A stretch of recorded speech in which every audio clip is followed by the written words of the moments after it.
2001 চনৰ 1 জানুৱাৰীত গুৱাহাটীৰ যি অসম জাতীয় বিদ্যালয় আছে সেই অসম জাতীয় বিদ্যালয়ৰ আৰ্হিত আমি ডুমডুমাত কেইগৰাকীমান সাংবাদিক আৰু সমাজ সচেতন ব্যক্তিৰ প্ৰচেষ্টাত ডুমডুমা জাতীয় বিদ্যালয় প্ৰতিষ্ঠা কৰা হৈছিল।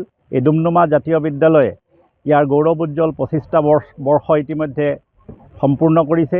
2025 বৰ্ষত আমি বৰ্ষজোৰা ৰূপালী জয়ন্তী উদযাপনৰ কাৰ্যসূচী আৰম্ভ কৰিছিলোঁ আৰু আজি 29 জানুৱাৰী আৰু 30 জানুৱাৰী দুদিনীয়া কাৰ্যসূচীৰে এই বৰ্ষজোৰা ৰূপালী জয়ন্তী যি কাৰ্যসূচী সেই কাৰ্যসূচীৰ সামৰণি অনুষ্ঠান আমি আয়োজন কৰিছোঁ আৰু আজি প্ৰথম দিনা পুৱা পতাকা উত্তোলনৰ পাছতে স্মৃতি তৰ্পণ আৰু বিদ্যালয়ৰ সৈতে জড়িত বিদ্যালয় পৰিচালনা সমিতিৰ প্ৰয়াত সদস্যসকল আৰু বিদ্যালয়ৰ প্ৰয়াত শিক্ষক শিক্ষয়িত্ৰীসকলৰ স্মৃতিত শ্ৰদ্ধাঞ্জলি নিবেদন আৰু সুধাকণ্ঠ ডক্টৰ ভূপেন হাজৰিকা আৰু হিয়াৰ আমঠু জনতাৰ শিল্পী জুবিন গাৰ্গৰ প্ৰতি শ্ৰদ্ধাঞ্জলি নিবেদন কৰা হ'ল।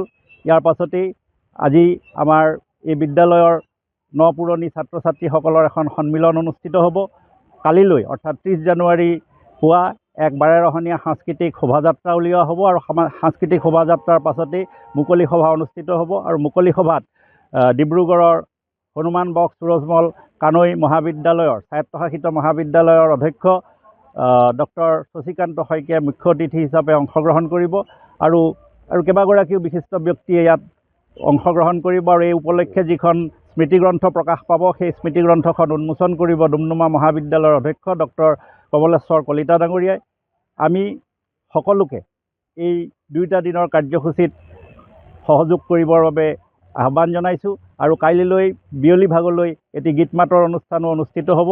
এই সকলো কাৰ্যসূচীত আমি সমূহ ৰাইজৰ সহায় সহযোগিতা কামনা কৰিছোঁ আৰু ডুমডুমা জাতীয় বিদ্যালয়ে এই অঞ্চলত শিক্ষাৰ প্ৰসাৰৰ ক্ষেত্ৰত যি মাতৃভাষাৰ মাধ্যমত শিক্ষাৰ প্ৰসাৰৰ ক্ষেত্ৰত এক গুৰুত্বপূৰ্ণ ভূমিকা গ্ৰহণ কৰি আহিছে। গ্ৰামাঞ্চলৰ লগতে চাহ বাগিচা অঞ্চলৰ বহু ছাত্ৰ ছাত্ৰীয়ে এই বিদ্যালয়খনত শিক্ষা গ্ৰহণ কৰি ইতিমধ্যে তেওঁলোকে বিভিন্ন ক্ষেত্ৰত উজ্বলি উঠিছে।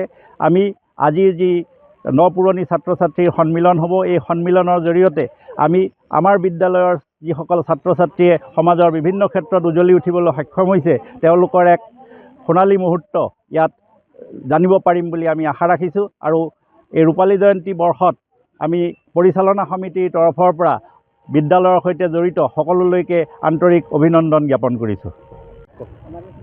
2001 চনৰ 1 জানুৱাৰীত গুৱাহাটীৰ যি অসম জাতীয় বিদ্যালয় আছে সেই অসম জাতীয় বিদ্যালয়ৰ আৰ্হিত আমি ডুমডুমাত কেইগৰাকীমান সাংবাদিক আৰু সমাজ সচেতন ব্যক্তিৰ প্ৰচেষ্টাত ডুমডুমা জাতীয় বিদ্যালয় প্ৰতিষ্ঠা কৰা হৈছিল। এই ডুমডুমা জাতীয় বিদ্যালয়ে ইয়াৰ গৌৰৱোজ্জ্বল 25টা বৰ্ষ ইতিমধ্যে সম্পূৰ্ণ কৰিছে। 2025 বৰ্ষত আমি বৰ্ষজোৰা ৰূপালী জয়ন্তী উদযাপনৰ কাৰ্যসূচী আৰম্ভ কৰিছিলোঁ আৰু আজি 29 জানুৱাৰী আৰু 30 জানুৱাৰী দুদিনীয়া কাৰ্যসূচীৰে এই বৰ্ষজোৰা ৰূপালী জয়ন্তী যি কাৰ্যসূচী সেই কাৰ্যসূচীৰ সামৰণি অনুষ্ঠান আমি আয়োজন কৰিছোঁ আৰু আজি প্ৰথম দিনা পুৱা পতাকা উত্তোলনৰ পাছতে স্মৃতি তৰ্পণ আৰু বিদ্যালয়ৰ সৈতে জড়িত বিদ্যালয় পৰিচালনা সমিতিৰ প্ৰয়াত সদস্যসকল আৰু বিদ্যালয়ৰ প্ৰয়াত শিক্ষক শিক্ষয়িত্ৰীসকলৰ স্মৃতিত শ্ৰদ্ধাঞ্জলি নিবেদন আৰু সুধাকণ্ঠ ডক্টৰ ভূপেন হাজৰিকা আৰু হিয়াৰ আমঠু জনতাৰ শিল্পী জুবিন গাৰ্গৰ প্ৰতি শ্ৰদ্ধাঞ্জলি নিবেদন কৰা হ'ল। ইয়াৰ পাছতেই আজি আমাৰ এই বিদ্যালয়ৰ নপুৰণি ছাত্ৰ ছাত্ৰীসকলৰ এখন সন্মিলন অনুষ্ঠিত হ'ব। কালিলৈ অৰ্থাৎ 30 জানুৱাৰী পুৱা এক বাৰেৰহণীয়া সাংস্কৃতিক শোভাযাত্ৰা উলিওৱা হ'ব আৰু সাংস্কৃতিক শোভাযাত্ৰাৰ পাছতেই মুকলি সভা অনুষ্ঠিত হ'ব আৰু মুকলি সভাত ডিব্ৰুগড়ৰ হনুমান বক্স সুৰজমল কানৈ মহাবিদ্যালয়ৰ স্বায়ত্তশাসিত মহাবিদ্যালয়ৰ অধ্যক্ষ ডক্টৰ শশীকান্ত শইকীয়াই মুখ্য অতিথি হিচাপে অংশগ্ৰহণ কৰিব আৰু কেইবাগৰাকীও বিশিষ্ট ব্যক্তিয়ে ইয়াত অংশগ্ৰহণ কৰিব আৰু এই উপলক্ষে যিখন স্মৃতিগ্ৰন্থ প্ৰকাশ পাব সেই স্মৃতিগ্ৰন্থখন উন্মোচন কৰিব ডুমডুমা মহাবিদ্যালয়ৰ অধ্যক্ষ ডক্টৰ কমলেশ্বৰ কলিতা ডাঙৰীয়াই। আমি সকলোকে এই দুয়োটা দিনৰ কাৰ্যসূচীত সহযোগ কৰিবৰ বাবে আহ্বান জনাইছোঁ আৰু কাইলৈ বিয়লি ভাগলৈ এটি গীত মাতৰ অনুষ্ঠানো অনুষ্ঠিত হ'ব। এই সকলো কাৰ্যসূচীত আমি সমূহ ৰাইজৰ সহায় সহযোগিতা কামনা কৰিছোঁ আৰু ডুমডুমা জাতীয় বিদ্যালয়ে এই অঞ্চলত শিক্ষাৰ প্ৰসাৰৰ ক্ষেত্ৰত যি মাতৃভাষাৰ মাধ্যমত শিক্ষাৰ প্ৰসাৰৰ ক্ষেত্ৰত এক গুৰুত্বপূৰ্ণ ভূমিকা গ্ৰহণ কৰি আহিছে। গ্ৰামাঞ্চলৰ লগতে চাহ বাগিচা অঞ্চলৰ বহু ছাত্ৰ ছাত্ৰীয়ে এই বিদ্যালয়খনত শিক্ষা গ্ৰহণ কৰি ইতিমধ্যে তেওঁলোকে বিভিন্ন ক্ষেত্ৰত উজ্বলি উঠিছে।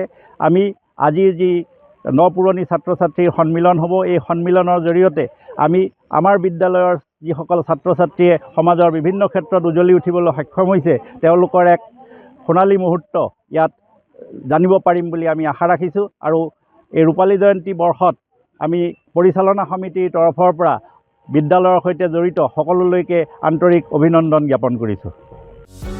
যিকোনো খবৰৰ বাবে যোগাযোগ কৰক আমাৰ এই নম্বৰত 9181 307 221।